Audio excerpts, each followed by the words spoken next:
Three, two, one. Hello, everyone. This is Fox 12 Now. I'm Greg Nibbler. This is part of Fox 12 Oregon. Thank you for joining us wherever you're watching. You know, we do appreciate it. So be sure to make note of how you're finding us. And today, right now, I'm going to be playing some of my interviews with the founder, for one, of the new Rip City Comedy Festival. Now, if you know Portland, you know that comedy has been a big part of Portland's DNA for actually quite a while. The scene here is really good, but we haven't had a huge festival in a little while. Well, now that's changing, thanks to this brand new festival, Rip City Comedy Festival. So during this, I'm going to be playing some of my interviews. One of them is with Joe Bukowski. That's the first one you're going to see. He is the founder of the festival. We're going to talk about why he wanted to do it and how he got involved. And then we're going to talk to Lance Bangs. So stick here with me. Here we go. We're going to play the first one right now. Joe Bukowski. Joe, hello. Hey, how are you doing, Greg? I'm doing good. So, to start off, I wanted to kind of get this backstory of yours, of how you got into this side of comedy and why you wanted to start this event. Sure. I moved here just before the world shut down in the global pandemic, and shortly after I got a job serving at Helium Comedy Club and didn't really have a community of people or friends, because we'd spent 2 years basically in lockdown. So in starting to work at Helium, I started to meet local comics and kind of learn the history of Portland comedy and see how rich it really is, hearing all the old stories of Bridgetown and Amy Miller's Midnight Mass, and just kind of this history that the scene had that I was unaware of, and to see that nothing was happening with it, it really kind of motivated me to connect some dots and be like, wait, if all this great comedy is here and it's all happening every day, why can't we just kind of funnel it for one weekend and highlight some of the great stuff that's going on now with some of the existing shows, but also kind of pay tribute to those old days that everybody talks about so fondly, like the Reading the Bible, and the different comedians who've come through the scene. And kind of doing that, kind of bringing those two different worlds together, you've got this great local scene that's been here forever, but it's evolved. It's changed. Some of the names have moved out. They've moved to LA or New York, or you see them on Netflix now. But sure, there's still like a great scene here. Tell us a little bit about that, like the local scene that's still going on. Yeah, the local scene, I think it reminds me, I'm originally from Minnesota, so this reminds me of like the old Twin City punk rock days where there are so many different bands and so many different styles and genres of music.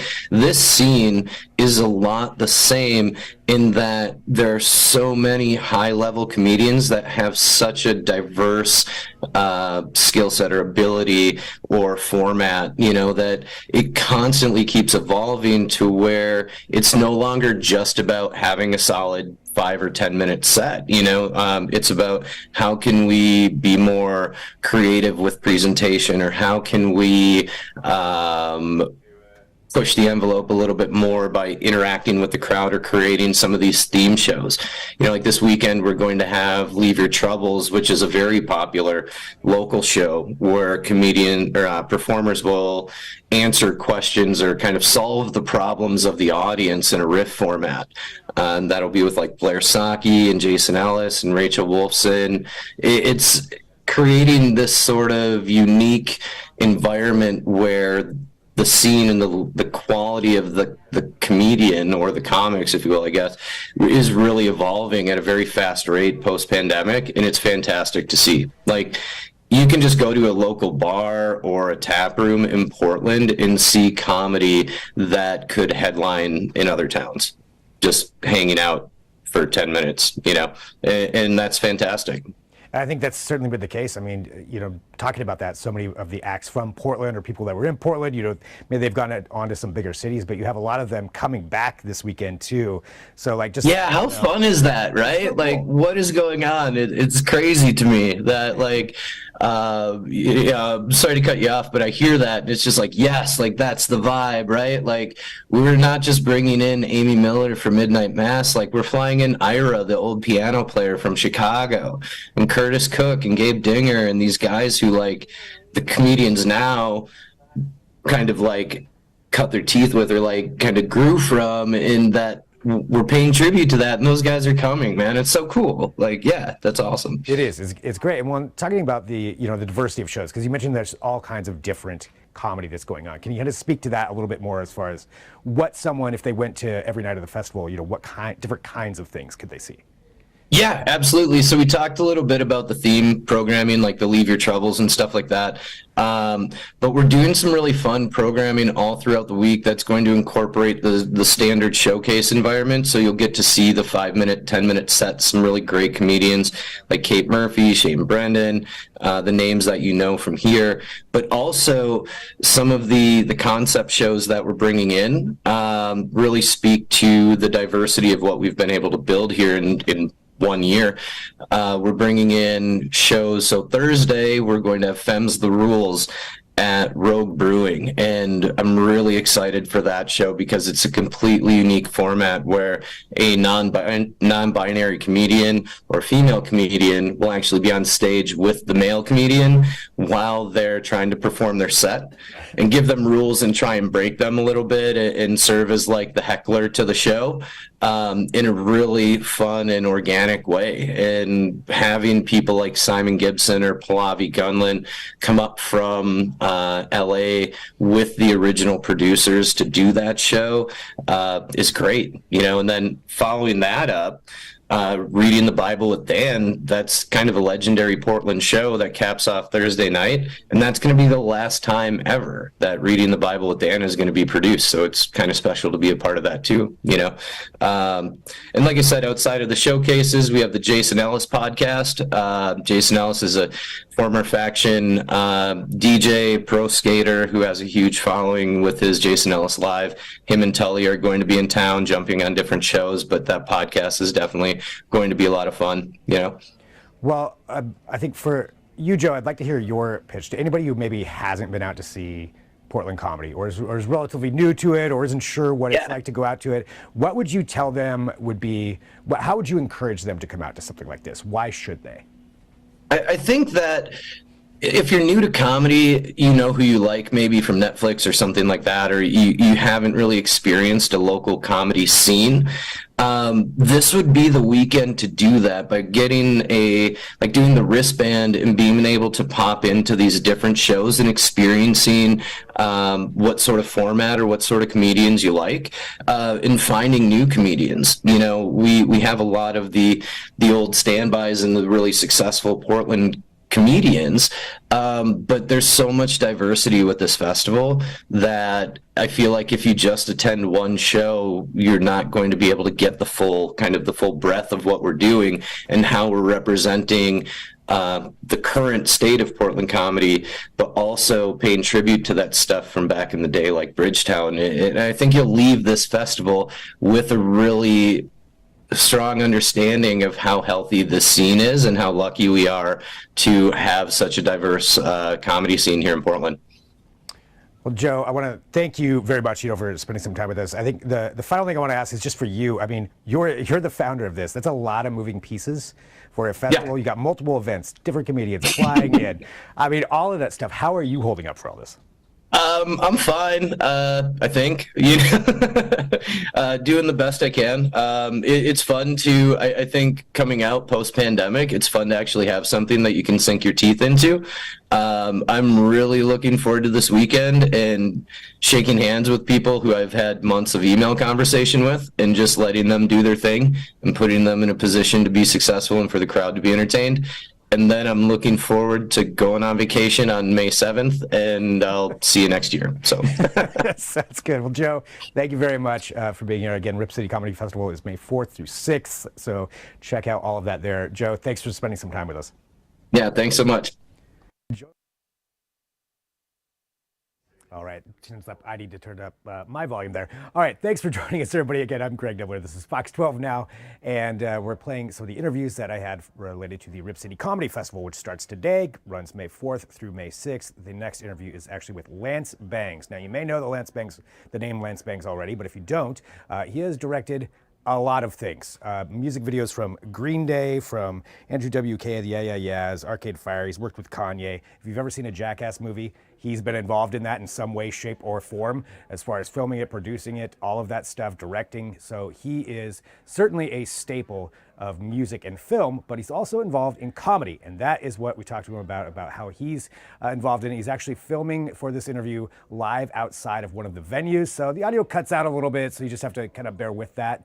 But here he is, Lance Bangs, talking about his involvement with the Rip City Comedy Festival. Hello, it's good to see you. Hello, good to see you as well. I want people to know just a little bit about you, because I was going through, I mean, your resume, it would take probably, a good half hour for me to read through that, but just some of the things that you've done, like the arts, some of the music videos you've done. You've worked with Green Day, Yeah Yeah Yeahs, Andrew WK, Arcade Fire, I mean, and a whole list of other ones from there. You, of course, have been a very huge filmmaker, Jackass movies. If anybody has watched any Jackass movie, I think pretty much you've had a part in all of those, if not also co-producing them. And on top of that, you've done a ton of comedy specials that people have probably seen. Hannibal Buress, again, just like naming a couple of them, Chelsea Peretti, Fred Armisen, David Cross, all these other ones. So this is a lot that you have been a part of. But going from, the filmmaker, music director side, how did you get into comedy? That's what I want to know. Honestly, I primarily was doing stuff in music, directing, as you said, a lot of music videos and things with bands. I worked with Green Day and people like that in the 90s. And then David Cross, who is a great comedian who had a show called Mr. Show with Bob Odenkirk from Breaking Bad and Better Call Saul. That was like an HBO comedy series, and they were both big music fans, and so they wanted me to start making things with them to bring sort of like a music video or documentary sensibility into alternative comedy. And then once I was doing stuff with David Cross and Bob Odenkirk and Mr. Show, other comedians who respected them wanted me to direct their specials or go on the road with them or make, comedy series. Was that a hard transition to go from music video into...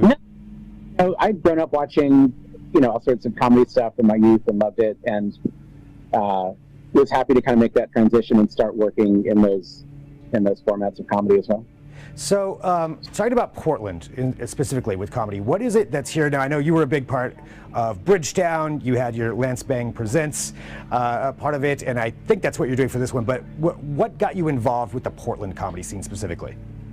It's just such a great city. There's so many young people who are trying stuff or inventing new things, and so it had a great crop of music.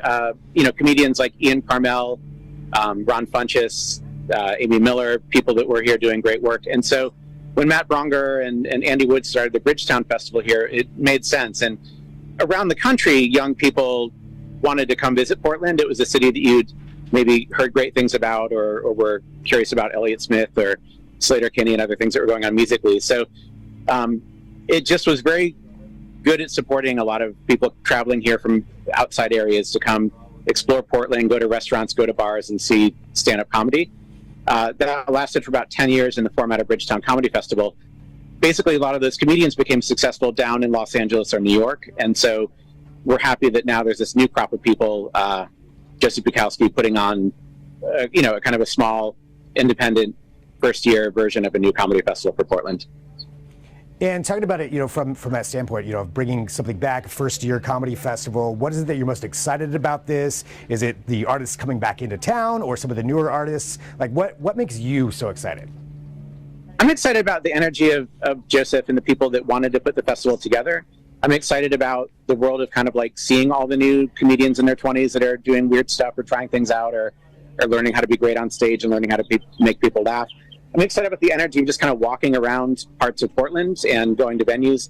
A lot of the shows are happening at this place in Southeast Portland called the Get Down that I'm outside of right now.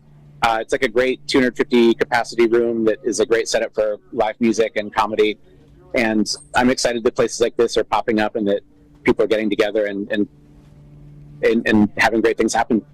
So, talking about your show, because I believe you're going to be at the Get Down. So, Lance Bang Presents. Like, what should somebody who hasn't been to one of your shows before, what should they expect walking in?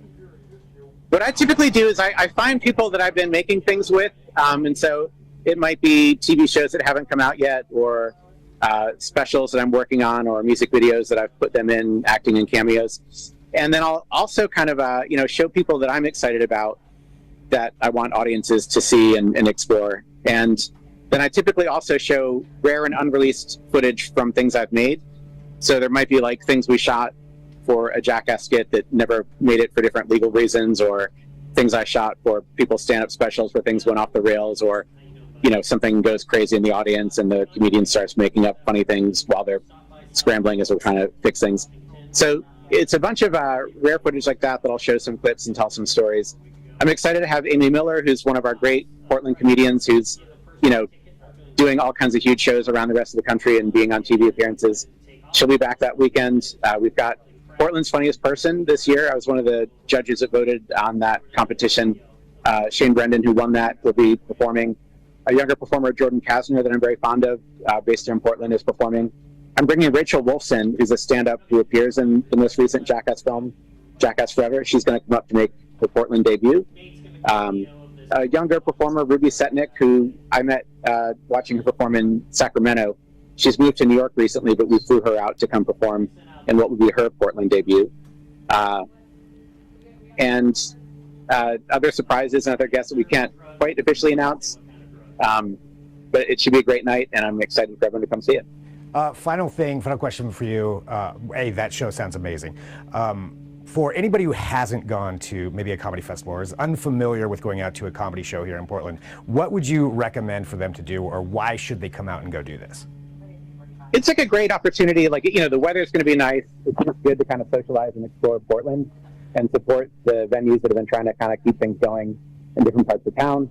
I love the energy of a bunch of people kind of mingling and wanting to laugh and seeing something new or exciting, as well as established professionals like Amy Miller and Shane Brendan and Rachel Wolfson, who know how to kind of deliver a killer set in any circumstance.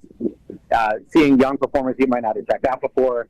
There's all kinds of other people that go through this program for the festival at large. So it's just great for something like this to kind of flourish again in Portland and to revitalize a local comedy scene. Well, Lance, thank you so much for taking some time to talk about this. I'm sure you've got a lot that you're doing to get ready for this. I know you're out in front of the venue right now. Again, it's coming up this weekend, so May 4th through 6th. That's going to be happening. Definitely go check out some local comedy here and some big acts coming in from out of town. And it's Lance Bangs. You know you're going to get a good night if you go to one of your shows. I've definitely experienced that before. So, Lance, thank you very much for spending some time with us. Appreciate it so much. All right, take care. Bye-bye.